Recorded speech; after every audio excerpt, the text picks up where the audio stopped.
اللہ رب العزت کا یہ کروڑ مرتبہ شکر ہے کہ ہم قبلہ امیر المجاہدین کی بارگاہ میں حاضر ہیں، اور اللہ رب العزت نے ہمیں اس قافلے کے ساتھ ملایا جو قافلہ عشق و مستی ہے، جو محبت رسول کا قافلہ ہے، اور جو ملک میں نفاذ نظام مصطفیٰ کے لیے شب و روز کوشاں ہے۔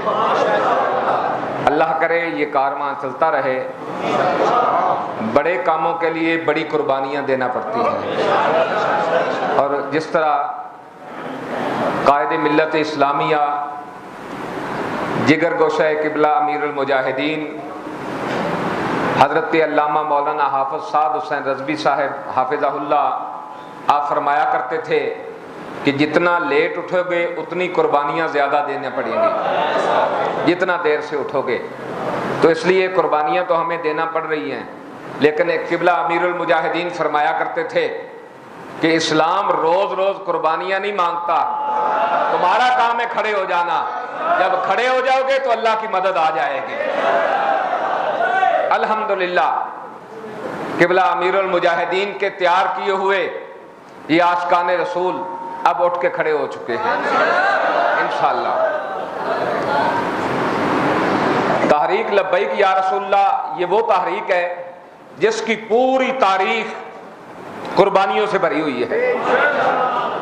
وہ فیض آباد کا دھرنا لگا لیں، جب ختم نبوت پہ حملہ ہوا بڑے بڑے لوگ خاموش رہے، لیکن اس وقت پوری دنیا میں ایک آواز گونج رہی تھی، اور وہ گونجنے والی آواز قبلہ امیر المجاہدین کی آواز تھی۔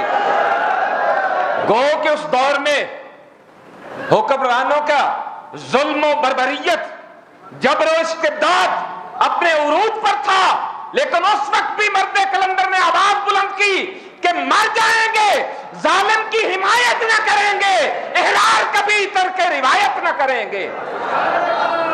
آج شہادتیں دے کے اس قانون کو تبدیل کر کے بتا دیا، گو کہ 1450 صدیاں گزر گئیں کہ حضور کے غلام آج بھی اپنے آقا پر جان قربان کرنا جانتے ہیں، اور اس قافلے کو تیار کرنے والے قبلہ امیر المجاہدین۔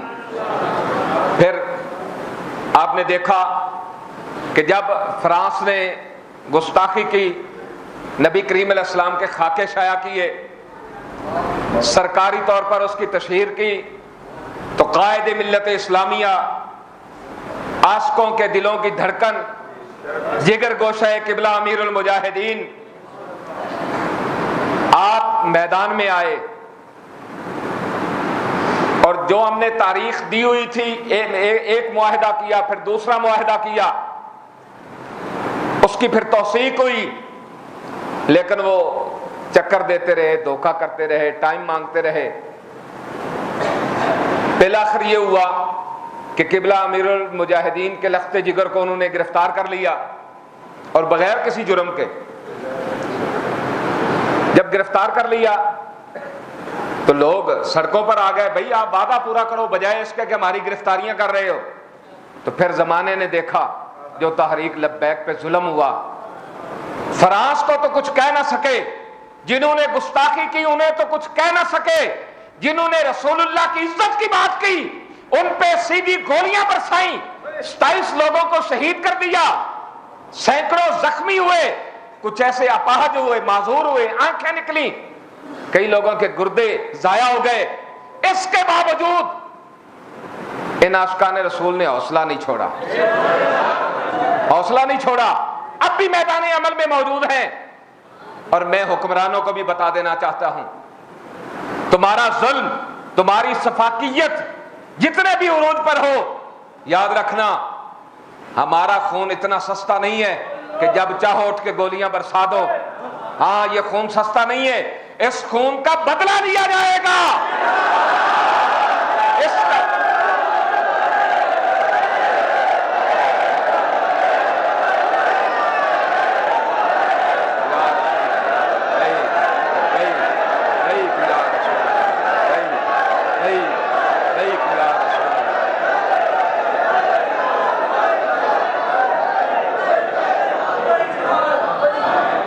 یہ کئی ساتھی کہہ رہے ہوتے ہیں ادھر ادھر شورا والے کیا کر رہے ہیں، اب کیا ہو رہا ہے؟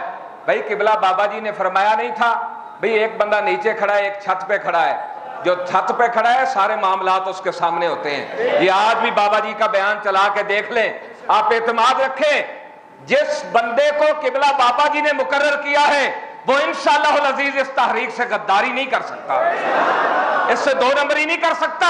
ہم انشاءاللہ آپ کے جذبات کی ترجمانی کریں گے، اور جب تک خون کا آخری قطرہ موجود ہے ہم یہاں پہ موجود رہیں گے، اس وقت تک جب تک قبلہ امیر المجاہدین کے لخت جگر ہمارے درمیان آ نہیں جاتے۔ ہم نے ان 27 شہداء کے خون کا بدلہ لینا ہے انشاءاللہ، اور اس صورت میں بدلہ آئے گا کہ ملک پاکستان میں نظام مصطفیٰ کا سورج طلوع ہوگا، اور ہم قبلہ بابا جی کی بارگاہ میں آ کے کھڑے ہو کے عرض کریں گے حضور جس کے لیے آپ نے شب و روز محنت کی، کوششیں کی، آج ملک پاکستان میں نظام مصطفیٰ کا سورج طلوع ہو چکا ہے۔ ہم ان شہداء کی قربانیوں کو انشاءاللہ العزیز ضائع نہیں ہونے دیں گے۔ میں حکمرانوں سے مخاطب ہوں کہ ہم اب بھی چاہتے ہیں کہ مذاکرات کے ٹیبل پہ معاملات حل ہوں، جو ہمارے ساتھ معاہدہ کیا گیا تھا اس کو پورا کیا جائے۔ ہم بھی یہ نہیں چاہتے کہ ہم ہر روز سڑکوں کو بند کر دیں، ہم روڈوں پہ آ جائیں، ہم بھی یہ نہیں چاہتے۔ کوئی بھی اتنا فارغ نہیں ہے کہ ہر روز جناب وہ آ کے روڈ پہ بیٹھ جائے، اور یہ کوئی اتنا آسان کام بھی نہیں ہے۔ یہ کام کر سکتے ہیں جنہوں نے اپنی جانیں ہتھیلی پہ رکھی ہوتی ہیں، یہ وہی وہ کام کر سکتے ہیں۔ اور اس پوری دنیا میں اس وقت تک اگر ایسے لوگ ہیں تو فقط وہی لوگ ہیں جو قبلہ امیر المجاہدین نے تیار کیے، جو قبلہ نے تیار کیے ہیں۔ ہم بھی چاہتے ہیں کہ مذاکرات کے ٹیبل پہ معاملہ حل ہو۔ 6 ماہ ہو گئے، ہمارے ساتھ وعدہ کیا گیا تھا 3 دن کے اندر تمہارے تمام معاملات حل ہو جائیں گے۔ بابا جی کا بھی طریقہ مبارکہ تھا کہ جب آپ کے ساتھ معاہدہ ہو جاتا تو آپ فرماتے بھئی بس بات ختم ہو گئی، ہماری بات ہو گئی ہے، بس ٹھیک ہے۔ ہم نے بھی ایسے ہی کیا آپ کے طریقہ مبارکہ کو اپناتے ہوئے، لیکن آپ تو پھر آپ تھے نا، ہم تو ان کے قدموں کی خاک برابر بھی نہیں ہیں، ہم تو ہر لمحہ آپ کو یاد کرتے رہتے ہیں۔ آپ کی نگاہوں کا فیضان ہے کہ آج ہم کھڑے ہیں یہاں پر۔ تو ہم نے بھی کہا معاہدہ ہو گیا ٹھیک ہے، لیکن پورے 6 ماہ گزر گئے، ہمیں کچھ نہ ملا سوائے دھوکے کے، سوائے چکر کے۔ اب بھی ہم یہی چاہتے ہیں کہ مذاکرات کے ٹیبل پہ معاملہ حل ہو جائے، ورنہ ہم تو یہاں آ ہی چکے ہیں، ہم تو آ ہی چکے ہیں۔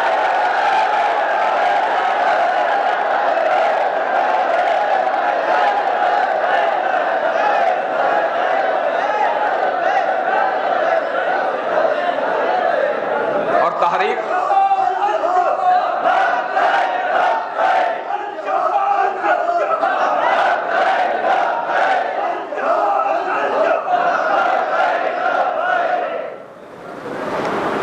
یہ جتنے ظلم ہوئے تحریک لبیک پر اور جو اتنی دھوکے بازی ہوئی، اس سب کے ذمہ داران ایک تو حکومت پاکستان ہے، اور خصوصاً شیخ رشید اور نور اللہ قادری۔ یہ شیخ رشید بڑا کہتا تھا میں مجاہد ختم نبوت ہوں، تو جس وقت تو نے گولی کا آرڈر دیا، تجھے نالا لئی میں پانی نہ ملا تو ناک ڈوب کے مر جاتا۔ کن پہ گولیوں کا آرڈر دے رہا ہے؟ جو تاجدار ختم نبوت کا نعرہ لگاتے ہیں ان پہ گولیاں برسوا رہا ہے۔ اور نور اللہ قادری تو بڑے باپ کا بیٹا ہے، تجھے کوئی پانی کا گھونٹ نہ ملا کہ ڈوب کے مر جاتا؟ جب یہ آرڈر جاری ہو رہا تھا استعفیٰ لکھ کے ان کے منہ پہ مارتا اور ان سے کہتا نہیں بھائی تمہارے ساتھ کوئی تعلق نہیں ہے۔ مدینہ طیبہ کی طرف منہ کر کے کہتا انہیں جانا انہیں مانا، نہ رکھا غیر سے کام، للہ الحمد کہ میں دنیا سے مسلمان گیا۔ لیکن یہ تو وہ کر سکتا ہے جس کے اندر غیرت موجود ہو، کیا جس کی غیرت مر جائے، وہ شیخ رشید ہو یا نور اللہ قادری ہو، وہ پھر یوں ہی خار پھر رہے ہوتے ہیں، دھکے کھا رہے ہوتے ہیں، ٹھڈے پڑ رہے ہوتے ہیں۔ لیکن ابھی اور وقت آنے والا ہے تمہاری ذلت کا، تمہارے لیے ذلت لکھ دی گئی ہے، ذلت لکھ دی گئی ہے، ذلت لکھ دی گئی ہے۔ تم یہاں بھی ذلیل ہوگے، تم وہاں بھی جا کے ذلیل ہوگے۔ جو تیرے در سے یار پھرتے ہیں وہ در بدر یوں ہی خار پھرتے ہیں۔ تو میرے دوستوں اور بزرگوں، قبلہ امیر المجاہدین کے لخت جگر ہمارے اندر موجود ہیں۔ یہ خون ایسا ہے کہ اگر کبھی کوئی غلط بات ہو پوری دنیا خاموش ہو سکتی ہے، لیکن یہ خون خاموش نہیں ہو سکتا، یہ بولے گا ضرور۔ انشاءاللہ العزیز جو بھی فیصلے ہو رہے ہیں قبلہ صاحبزادہ کے ساتھ پوری شورا کی مشاورت کے ساتھ ہو رہے ہیں، ویسے کوئی بھی فیصلہ نہیں ہو رہا۔ آپ لوگ جو جمعے کے لیے آئے ہیں آپ نے یہیں رکنا ہے، جب تک یہ فیصلہ قبلہ صاحبزادہ صاحب ہمارے درمیان آ نہیں جاتے، ہر بندہ یہ لکھ لے انشاءاللہ العزیز ہم نے یہیں پہ رکنا ہے۔ اور آج سے روڈ کے ساتھ ساتھ خیمے لگیں گے، پوری شورا بھی وہاں بیٹھے گی، آپ لوگ بھی وہاں بیٹھیں گے، ہم لوگ 24 آور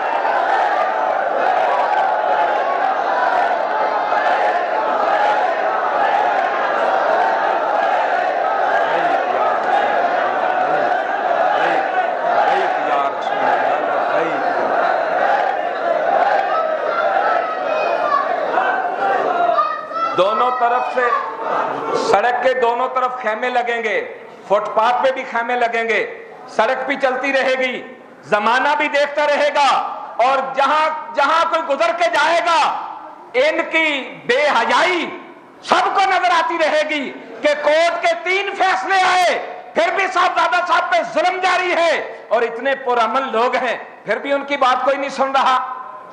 ہم نے پوری دنیا کو بتانا ہے، اور پوری شورا بھی آپ کے ساتھ بیٹھے گی وہاں سڑک پہ، وضو کے لیے آئیں گے جس طرح دوسرے آتے ہیں، پھر اس کے بعد سوئے گی بھی وہاں، کھائیں گے بھی وہاں، آپ کے ساتھ موجود رہیں گے انشاءاللہ العزیز۔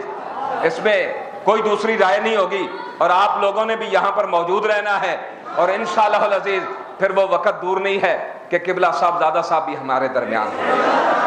تاجدار ختم نبوت، تاجدار ختم نبوت، تاجدار ختم نبوت، من سب نبیا، من سب نبیا، من سب نبیا